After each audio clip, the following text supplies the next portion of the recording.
1,000 video milestone, and I think this video is really going to explain to you guys how I got from point A to point B, and how you guys have helped change my life, because these things are really important to me because they tell how I became the person that I am, and I really do appreciate it.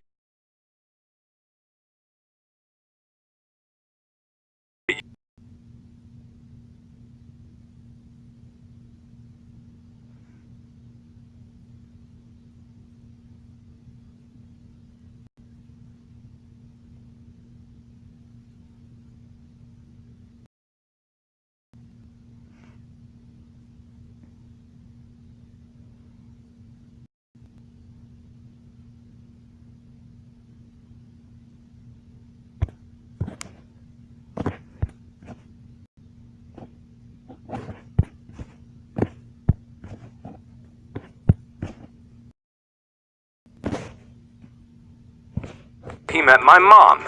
A pretty common story I've heard, but the result of meeting was me, a beautiful baby. That is not really beautiful there, but my artistic skills are lacking. Anyway, regardless of all of that, I was born, and I was born awesome and muscular. I was a gigantic baby, apparently, which my mom reminds me of every once in a while. 10 pounds and 3 ounces, and therefore they named me Mark. All muscle, of course. Don't doubt me! Shortly after I was born, my dad retired from the military to pick up a job as a layout artist for a book company of some sort. But either way, we ended up in Cincinnati, Ohio, of all places. Not really sure why, because I don't think we really have any family here.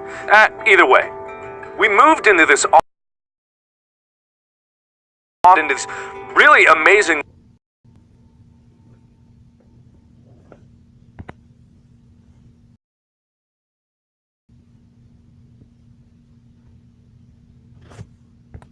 on this magical device called the computer that my dad introduced us to at a very early age. I mean, seriously, this thing blew my mind at the time because I could not imagine ever living without it. I mean, he told me stories about how computers were ancient and filled up entire rooms, but I was just flabbergasted that it could do what it did. I didn't even know about the internet back then.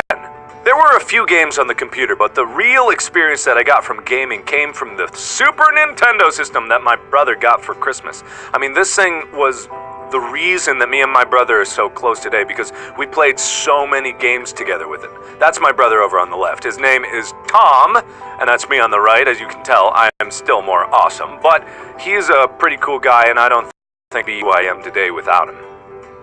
Sadly, it wasn't all happy times back then. My mom fought a lot, and by fought a lot, I mean my mom fought a lot, and my dad had to reciprocate. She wasn't happy where she was, and, well, we didn't understand why, but me and my brother just tried to distract ourselves with video games. You know, doing what we can. But eventually that stopped working. It was pretty inevitable, but the divorce finally came. I mean, we were pretty sad, but we were more sad to see our dad just kind of cave in. I mean, we were out of money. We had to lose the house.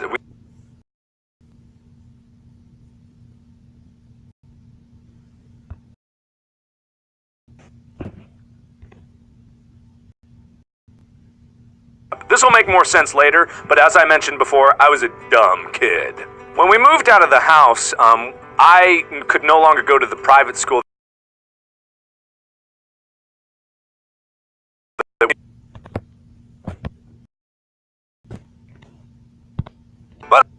But anyway, breaking arm really badly, old bones and stuff, they were popping out everywhere. This is actually a good thing. That's my brother there, shocked. But this is a good thing because this led to me finding some friends. And you may ask, well, how did that happen? It happened like this. I had a cast on my arm and couldn't do things like sharpen my pencil. So this really awesome guy named Drew decided that he was going to help me. He's a tall redhead, but he was a cool guy anyway. He also got me more into band, which is where I made a bunch more friends, and where I blew his face off with my awesome trumpeting skills. Ha-ta! Eventually, after dating around for a long time, my dad found someone that we could all agree on. She was pretty much the nicest person that we ever met. I mean, I agreed with her because she bought us a PlayStation 2, and I was pretty excited. So she did something that my dad happy. And that was pretty much the most important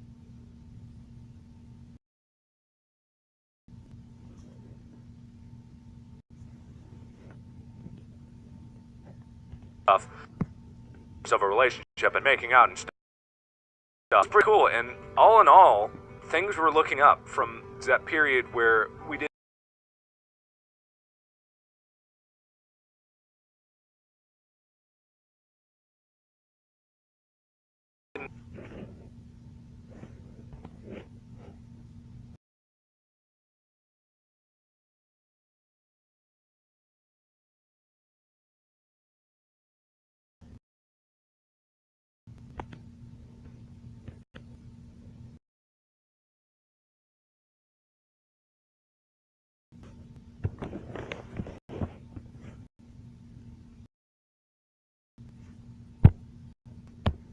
We were all woken up by my stepmom, Dee, screaming, and we went downstairs to see.